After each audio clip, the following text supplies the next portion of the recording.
안녕하세요. 홍정선입니다. 최근 영화 속 이런 법에서 속편을 낸 영화들을 다수 소개해드렸는데요. 올여름 만난 2편 영화들 중 최고다 할 작품을 만났습니다. 바로 오늘 영화인 법이스타에서 만나볼 예정인데요. 이조로 변호사와 함께합니다. 어서 오세요. 네, 안녕하세요. 이조로 변호사입니다. 사실 제가 지금 기대감만 드리고 영화명을 말하지 않았어요. 얼른 소개해 주시죠. 1441만 명이 선택한 신과 함께 죄와 벌이 있었습니다. 이거의 후속편인 신과 함께 인과 연입니다.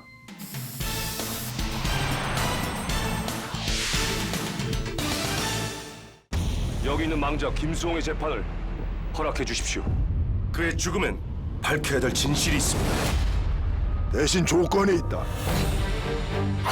저승의 율법을 어기고 있는 골칫거리 성주신을 척살하고 허준삼을 저승으로 데려와라. 너 나 몰라? 응? 야, 내가 너네들 1000년 전에 쳐 죽을 때 저승차사였어. 그러면 우리를 직접 저승으로 데려갔다는 거야? 아니, 그리고 넌 무릎을 꿇고 반말을 하니? 이게 무슨 경우야? 잘 들어. 지금부터 정신 똑바로 차려 김수홍. 내 죽음의 억울한 비밀이 대체 뭐냐? 물어보면 대답을 못 해주겠다. 아니 무슨 변호인이 의뢰인이 물어보는데 대답을 안 해줘. 내가 되면 말해줄게. 네가 왜 억울한 죽음인지. 우리가 현동이 입학시 때까지 기다려줄게. 대신 우리 기억을 찾아줘. 1000년 전 고려시대 최고의 무사.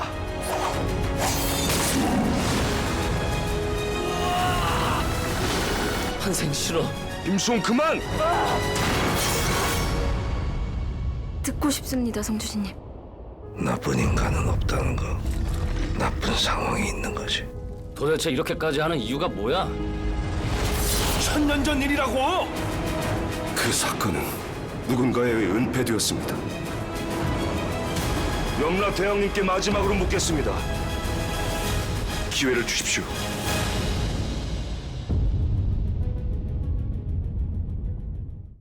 영화 어떻게 보셨어요? 전 이번 영화 정말 재밌게 잘 봤습니다.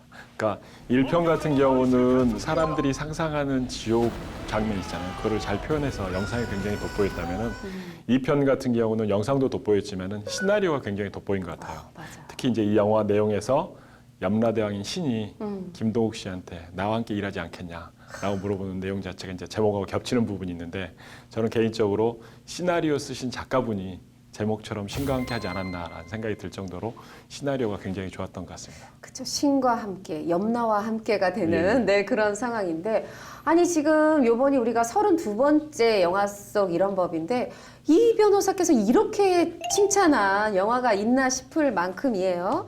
어둡고 좀 음산하고 암울하고 그런 영화를 별로 안 좋아합니다. 아하. 저는 이 영화를 약간 시나리오는 재밌게 봤는데 약간 지루한 면이 있었던 것 같아요. 아무 생각 없이 재밌게 봤습니다. 영화를 보는데 좀 불편한 부분이 꽤 많았습니다. 약간 재미없게 봤습니다.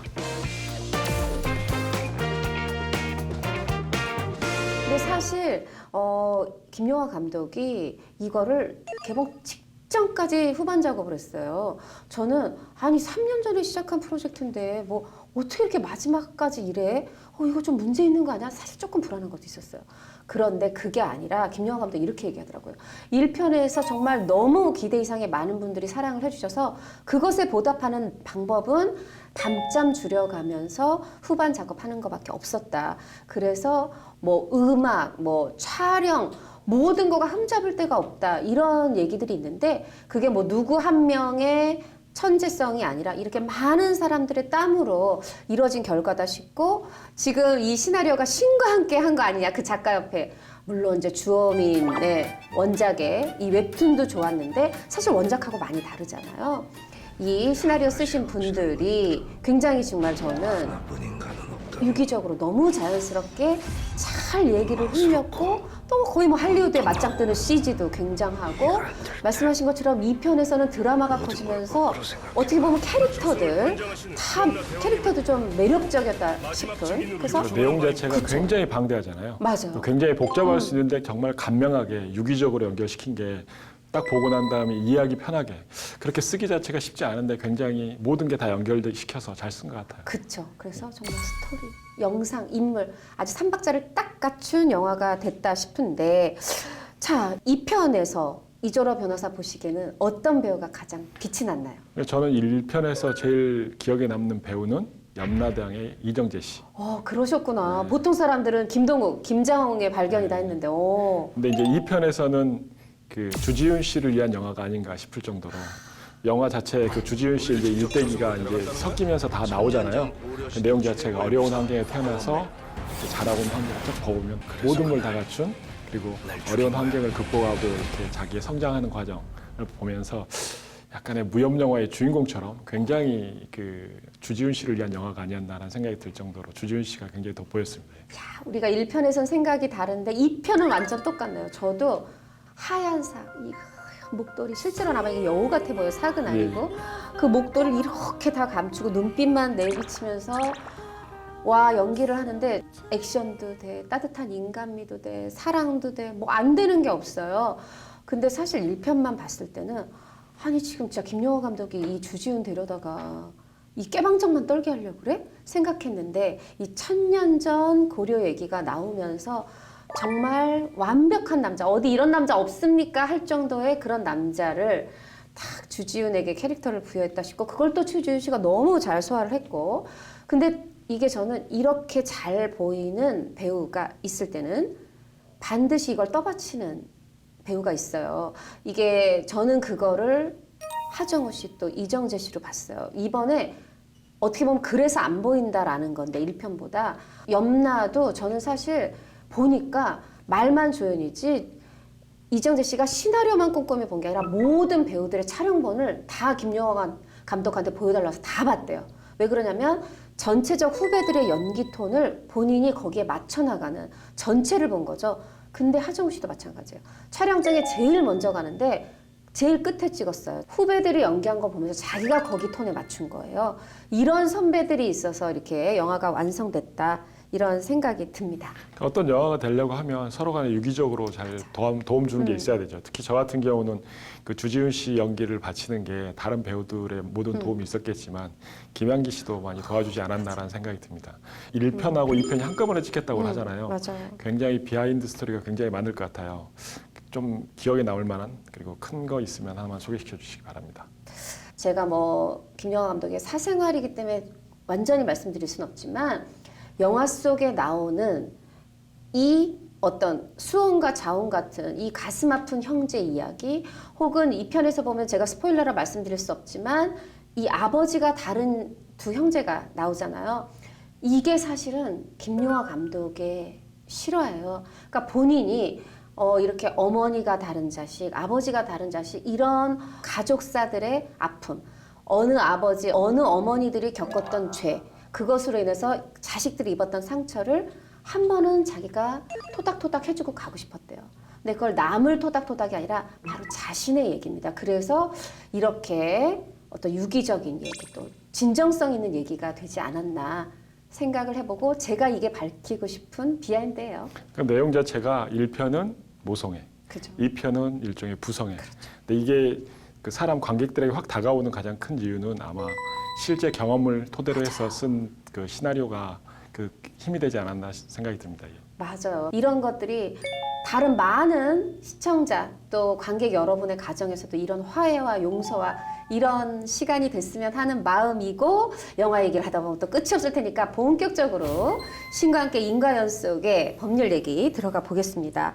자 보면 우리가 1편의 마지막이자 2편의 시작일 수 있는 게 바로 이 김동욱, 김정홍의 억울한 죽음이잖아요. 현실에서는 어떤 법으로 이걸 처벌할 수 있을까요? 바로 이 죽음과 관련된 원일병 그리고 박중희는 어떤 벌을 받게 될까요? 김장훈, 김동욱 씨의 죽음은 어떤 식으로 치른다 다 억울합니다. 그렇죠. 근데 이제 이등병이 그 총기를 잘못 다뤄서 그게 발당이 돼서 이제 김동욱 씨가 이제 사망을 하게 되는데 그 내용 자체를 보면은 총기를 잘못 들어서 사망한 줄 알고 이제 땅에 묻으려고 하잖아요. 그러면 이제 과실로 이제 사람을 사망케 했으니까 과실치사가 될 수가 있고 그리고 사망한 사람을 종교적인 절차를 밟지 않고 사체를 땅에 묻으려고 해서 사체 유기가 될 수 있습니다. 근데 실제 봐보면 도현아 무전 박수희한테 무전 살아 있습니다. 그렇기 때문에 실질적으로는 과실치상이 되고 그리고 살아있는데 손가락이 움직이는데도 불구하고 땅에 묻잖아요. 땅에 묻기 때문에 이것은 살인죄가 됩니다.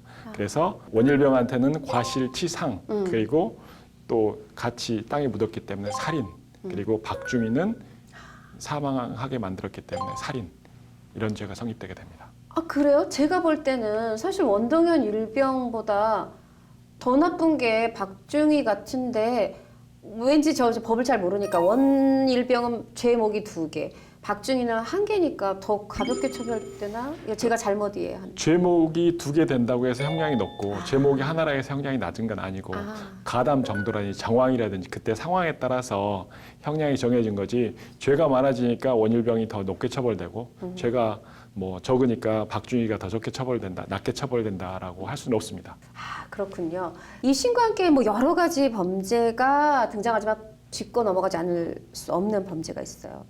바로 그 부모를 사망에 이르게 한 자식의 죄예요. 1편에서도 뭐 사망시키진 않았지만 수홍, 차태현이 어머니를 죽이려고 한 부분이 있었고 2편에서는 제가 누구라고 딱 정확히 말씀드릴 수 없지만 스포일러라 아버지를 사망에 이르게 해요. 언뜻 보면 아버지가 전쟁터에서 전사한 줄 알았는데 그게 아니라 구할 수 있었지만 구하지 않아서 아버지가 죽었단 말이에요. 그러면 이거 살해, 그것도 내 친아버지니까 이거 존속살해죠. 그러니까 사람이 사망한다고 해서 무조건 살인죄가 되고 뭐 부모가 사망했다 해서 전속살해죄가 되는 건 아닙니다. 아, 그래요? 그러니까 내용 자체를 봤을 때는 네. 그 주인공이 아버지가 이제 그 전투에서 다치잖아요. 그래서 네. 사경을 헤매고 있는데 구해야 되는데 구하지 않고 그냥 돌아왔다가 후회해서 다시 가보니까 사망해 있어요. 이런 경우는 존속 유기 치사죄가 성립될 것입니다. 실질적으로 아들이 아버지에게 칼로 찔렀다라든지 때렸다라든지 해서 그 사경을 헤매게 한 게 아니라 적군에게 그 상처를 입은 거잖아요. 그래서 아들은 아버지를 구해야 할 법률상 계약상 의무가 있는데 그걸 유기하고 왔기 때문에 유기죄가 되는데 그걸로 인해서 사망을 했잖아요. 존속 유기 치사죄가 됩니다. 살인죄가 아니라 또는 존속 살인죄가 아니라.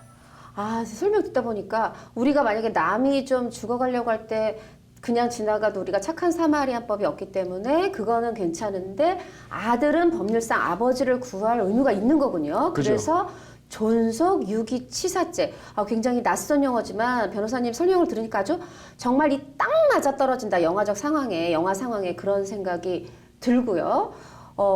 사실 이제 우리가 1편에서도 7개의 재판 얘기를 했었고 어떻게 보면 신과 함께서 중요한 건 재판이란 말이에요. 그러다 보니까 좀 궁금해졌어요. 이 지상에서의 재판의 과정, 뭐 저희가 법률 전문가는 아닙니다만 좀 이렇게 대략적으로라도 재판의 과정을 알면 많은 분들이 억울한 일을 당했을 때 조금 도움이 되지 않을까 해서 설명을 좀 청합니다. 그러니까 이 작품 내용 자체는 이제 형사 재판하고 좀 유사한 부분이 있는 것 같아요. 근데 재판이 시작되려고 하면은 먼저 선행돼야 되는 게 있습니다. 그래서 선행돼야 되려고 하면은 먼저 이제 수사가 이루어져야 됩니다.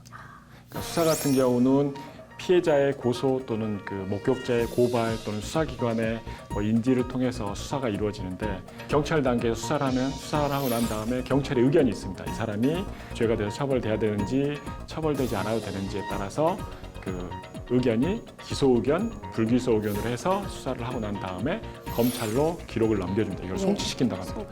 검찰에서 이제 그 기록을 보면은 이 사람이 죄가 되지 않는다고 하면 불기소 처분으로 끝나는 거고 그래서 재판까지 가지 않습니다. 근데 이제 이 사람이 죄가 된다고 싶으면 기소를 합니다. 말 그대로 기소는 검사가 법원에 어떤 형사사건에 심판을 청구하는 것이 기소입니다. 이렇게 기소가 돼야지만이 재판 절차가 이제 시작이 되는 겁니다. 그래요. 그럼 이제 재판이 시작됐어요. 그 재판의 과정은 어떻게 될까요? 재판 기일에 피고인과 변호인이 출석을 해서 있습니다. 그러면은 그 재판장이 그 사건 번호하고 피고인 이름을 부릅니다. 그러면 재판장이 부르면은 대답을 하고 나가서 피고인석에 가서 씁니다. 근데 보통 좌석이 어떻게 되어 있냐면 제가 이제 판사라고 한다 하면은 왼쪽은 피고인석, 오른쪽은 검사석이 됩니다. 그래서 지금 그 영화 내용으로 본다 하면은 이모니 씨, 조한철 씨가 일종의 검사 역할을 하는 거고 3차사가 일종의 변호인 역할을 하는 겁니다. 그래서 사건 번호하고 피고인을 부르면 피고인이 이제 피고인석에 와서 씁니다. 그러면은 진술 거부권을 고지합니다. 불리한 진술하지 않아도 된다라고 알려주면서 물어봅니다. 이걸 인정신문이라고 하는데 이름, 주민번호, 주소, 등록기준지, 직업 같은 걸 물어봐서 이 사건의 피고인 A가 여기 출석한 A인지를 정확히 확인을 합니다. 그러고 난 다음에 이제 착석을 하면은 검사가 범죄 사실, 공소장에 있는 범죄 사실이나 그 요지를 낭독을 합니다. 그러면은 피고인에게 물어봅니다. 이걸 인정하냐, 부인하냐. 인정하면 사건이 좀 빨리 끝납니다. 근데 부인을 하면은 이제 어느 부분을 틀렸다, 어느 부분을 부인한다라고 이야기를 하고 나면 실제 그 다음에 이제 증거 조사를 시작을 하는데 실질적으로 기소를 할 때는 공소장 한 장만 냅니다. 검찰에. 그리고 그간에 수사했던 피의자 신문조서라든지 증거 기록이든지 그런 것은 증거 조사를 실시한다고 하면 검찰에서 제출하는데 이 증거에 대해서 동의하냐 부동의하냐를 피고인 쪽에 물어보면 동의한다고 하면 이제 바로 끝나는 거고 부동의한다고 하면은 이제 뭐 증인 신문을 한다든지 검증 감정을 통해서 이제 기일이 길어지는 거죠. 그래서 지금 TV에 나오는 사건이 한두 번만에 끝나지 않고 몇 달이 걸리는 이유는 사건에 대해서 부인하기 때문에 증인 신문 같은 걸 하기 때문에 이제 길어지는 겁니다. 그래서 증거 조사가 끝나고 나면 검사가 구형을 합니다. 뭐 피고인을 징역 몇 년에 처해달라든지 그렇게 말하는 게 구형인데 거기에 대해서 피고인의 변호사는 이걸 부인한다, 무죄다라든지 잘못했으니까 최대한 선처를 바란다라는 얘기를 하고 피고인에게 재판장이 물어봅니다. 마지막으로 할 말이 있냐? 그러면은 최후 진술이죠. 네, 최후 진술. 끝나고 나면 선고 기일이 잡힙니다. 선고 기일이 잡히면은 그 선고 기일에 선고를 하는 거죠. 그래서 선고를 들은 피고인은 일주일 안에 항소를 할 수가 있습니다. 근데 항소는 하게 되면 피고인만 항소를 하면은 1심에서 받았던 형보다 더 높은 형을 선고할 수가 없습니다. 이게 이제 불이익 변경 금지 원칙이라고 하는데 피고인의 항소권을 보장해주기 위해서 불이익 변경 금지 원칙이 적용됩니다. 그렇지만은 검사도 같이 항소를 했다. 그렇게 되면은 형량이 더 올라갈 수도 있습니다. 이런 게 이제 기본적인 형사 재판 절차입니다. 알겠습니다. 그런데 여기서 이 재판에서 중요한 하나를 제가 또 묻고 싶은 게 있어요. 이 영화에서 보면은 증인으로 원일병의 박중에 심지어 염라까지 증인으로 호출이 돼요. 그래서 이 재판 과정에서 뭔가 증인도 좀 중요하다 싶거든요.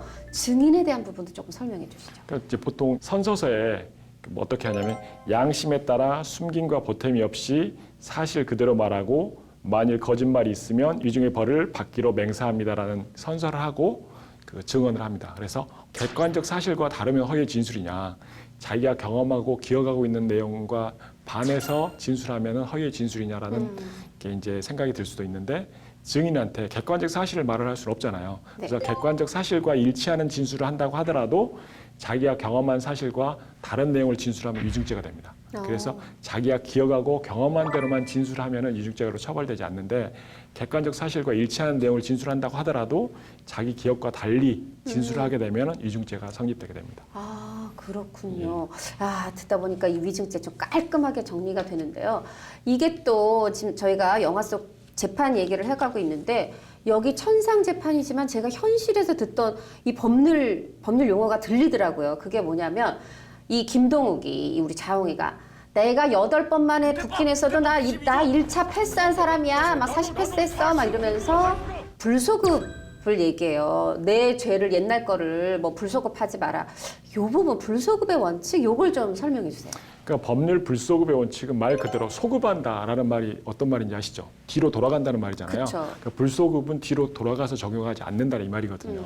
예를 들어서 2019년 1월 1일부터 술 마시고 담배 피는 사람을 처벌한다. 그러면은 2019년 1월 1일 이후에 술 마시고 담배 핀 사람들을 처벌하는 거지 2015, 14 그 전에 시행되기 전에 했던 행위를 처벌할 수는 없는 겁니다.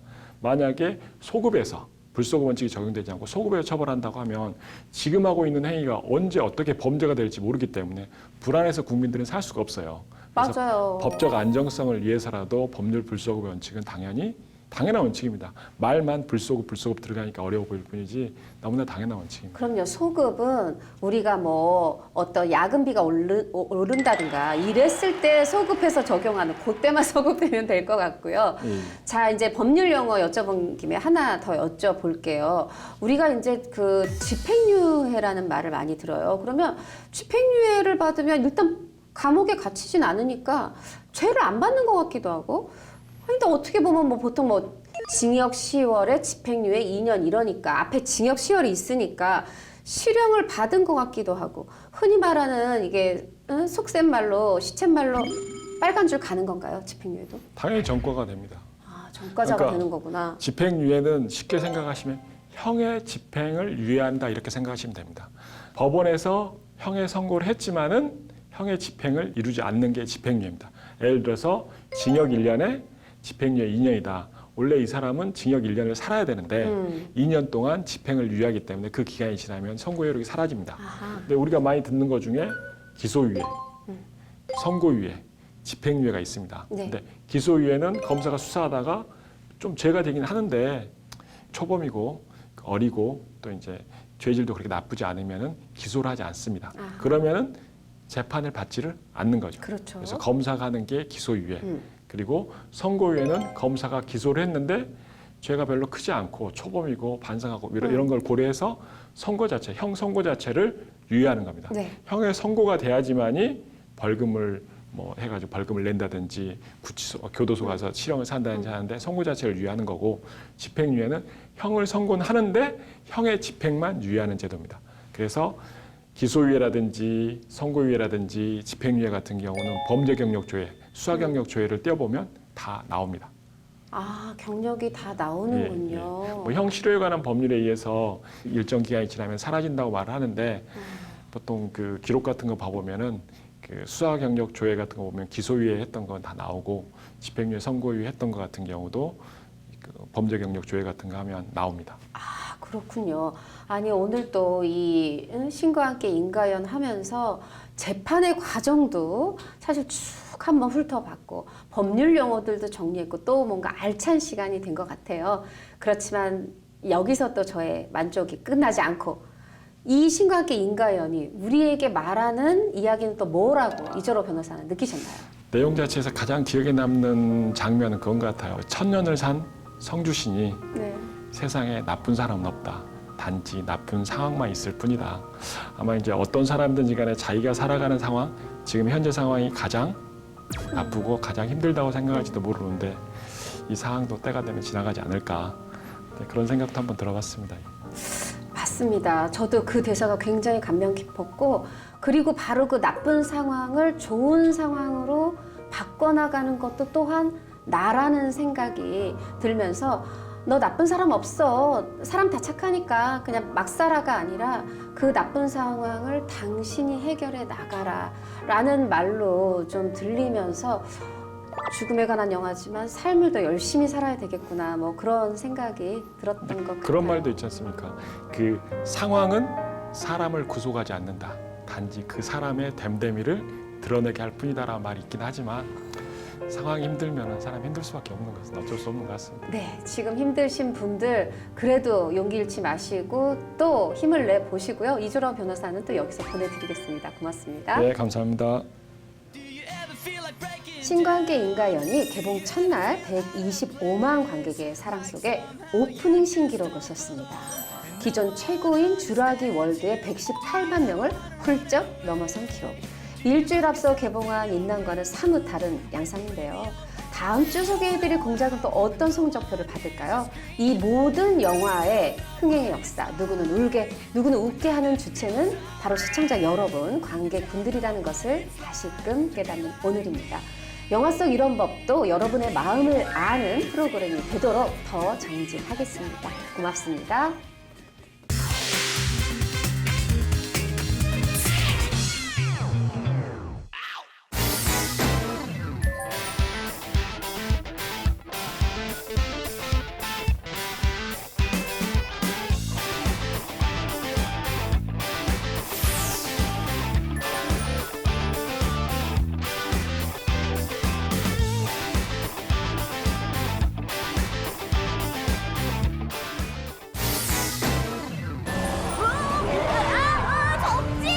헬로카본 최초 극장판 탄생!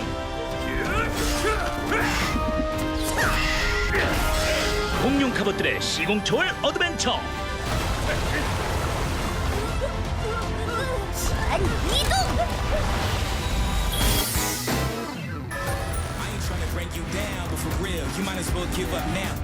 You don't understand what you're involved in. CIA's been infiltrated. I don't trust Walker. I don't trust anybody outside of this room. We're gonna have to go it alone. You go rogue, he's been authorized to hunt you down and kill you. That's the job. No hard feelings. Benji, get the car.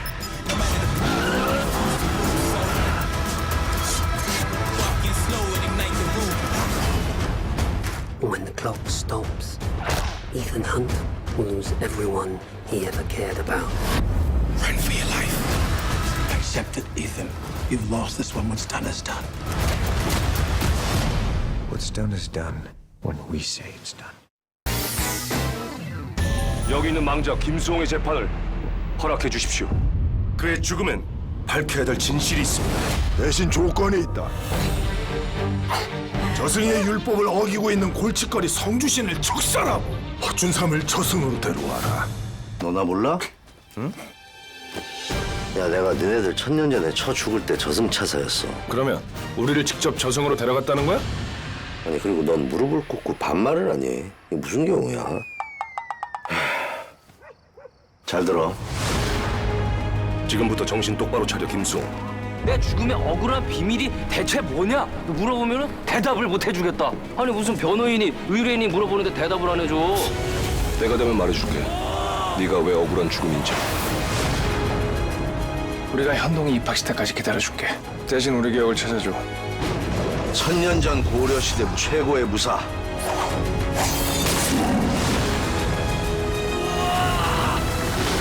환생 싫어. 김수홍 그만! 듣고 싶습니다, 성주신님. 나쁜 인간은 없다는 거. 나쁜 상황이 있는 거지. 도대체 이렇게까지 하는 이유가 뭐야? 1000년 전 일이라고! 그 사건은 누군가에 의해 은폐되었습니다. 염라 대왕님께 마지막으로 묻겠습니다. 기회를 주십시오.